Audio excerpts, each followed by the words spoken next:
Kandiaro college जी बिजली बहाल कयो। कंडियारो कॉलेज जी 1 महीने खां बंदि थियल बिजली दरख़्वास्त करणु चाहियूं था। जीअं त असांजो डिग्री कॉलेज कंडियारो आहे, उनमें लाइट नथा ॾियनि चङी तरह सां, त पोइ जेके असांजा पेपर सुभाणे खां फर्स्ट इंटर जा शुरू थियण वारा आहिनि, उहे असां कीअं कंदासीं? हेॾी गर्मी में असां पेपर न ॾेई सघंदासीं।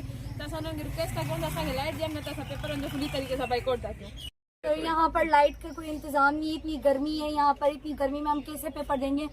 चीफ से यहाँ पर हम रिक्वेस्ट कर रहे हैं कि वो यहाँ पर लाइट बहाल करवाए या कोई सोलर सिस्टम वगैरह का कुछ हमें इंतजाम करके दें। यहाँ पर बहुत ज़्यादा गर्मी है, हम कैसे पेपर देंगे? यहाँ फिर एक तो हम लड़की हैं, हम इतनी दूर से आते हैं, फिर यहाँ पर हर चीज़ का एक एक नया मसला खड़ा हो रहा है, कभी पानी का कभी लाइट का। हमें कोई इंतजाम तो पूरी तरह करके दें। अपील था कयूं त हींअर डिग्री कॉलेज कंडियारो में बीठा आहियूं, जेको सुभाणे पेपर आहिनि पे फर्स्ट ईयर इंटर जा, ऐं हिते लाइट न आहे। एॾो मसइलो लॻो पियो आहे। हाणे नंढड़ियूं नियाणियूं आहिनि, शागिर्दियाणियूं ऐं शागिर्द पेपर कीअं ॾींदा? असां चऊं था चीफ खे, एसी खे, एक्शन नौशरो फिरोज़ खे, त डिग्री कॉलेज कंडियारो जी डीसी साहब नौशरो फिरोज़ खे बि अपील था कयूं, एसी कंडियारो खे बि अपील था कयूं त डिग्री कॉलेज कंडियारो जी बिजली फौरी तौर ते इमरजेंसी तरीक़े सां बहाल कराई वञे।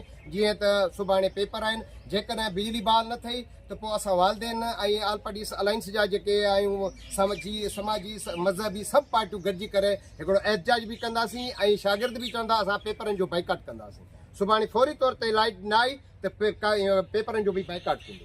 बिस्मिल्लाहिर्रहमानिर्रहीम। साईं, हे कंडियारो डिग्री कॉलेज आहे, जंहिंमें सुभाणे खां वठी इंटर फर्स्ट ईयर जा इम्तिहान थी रहिया आहिनि। असांजूं नियाणियूं बि हिते पढ़नि थियूं।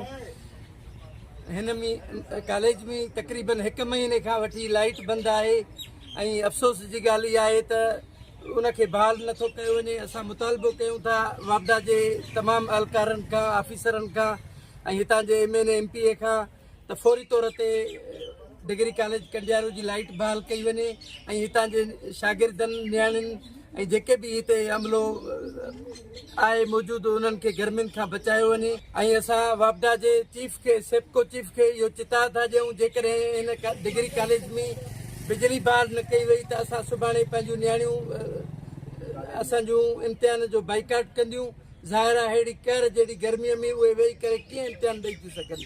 इन जे करे फौरी तौर ते डिग्री कॉलेज कंडियारो जी बिजली बहाल कई वञे ऐं उन खां अलावा उन्हनि